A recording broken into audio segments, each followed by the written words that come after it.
Stem cell হচ্ছে যে আমাদের মায়েরা যখন বেবি বর্ন দেয়, তাদের যে হুম, একটা কর্ড থাকে বেবির সাথে কানেকশন যেখান দিয়ে খাবার যায়, এটাকে বলা হয় আম্বিলিক্যাল কর্ড। এই হুম, আম্বিলিক্যাল কর্ডের সেলগুলো হচ্ছে মাদার সেল এবং এখান থেকেই সেলগুলা নেয়া হয়। এগুলো ভেরি হাই পটেন্ট এবং এগুলো হচ্ছে আনডিফারেনশিয়েটেড। মানে কি? এগুলো কোনো স্পেসিফিক কোষ না। এগুলো হুম, যেখানে দিবে সেই কোষই তৈরি হবে। তো যেসব মানুষের কোনো অর্গান ডেফিসিয়েন্সি হয়, যেমন কিডনি ডায়ালিসিস চলে যাচ্ছে বা চলে গেছে।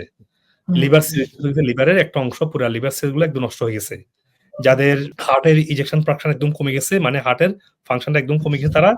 আর লাং এর সিওপিডি, পুরা লাংটা ইনফ্লামেটেড এবং পোর হয়ে গেছে। তো এই হুম, মেজর রোগগুলা ছাড়া যাদের অটোইমিউন রোগ আছে, কোনটা? রিউমেটয়েড আর্থ্রাইটিস, ফাইব্রোমাইলজিয়া, লুপাস, হাশিমোটো এই ধরনের যারা অটোইমিউন রোগগুলো আছে, তাদের দীর্ঘদিন থেকে অটোইমিউন রিঅ্যাকশনের কারণে ওই অর্গানগুলা ড্যামেজ হয়েছে। তো এই ড্যামেজ সেলকে রিগ্রো করার জন্য স্টেম সেল দিলে ওগুলাকে আবার রিগ্রো করে।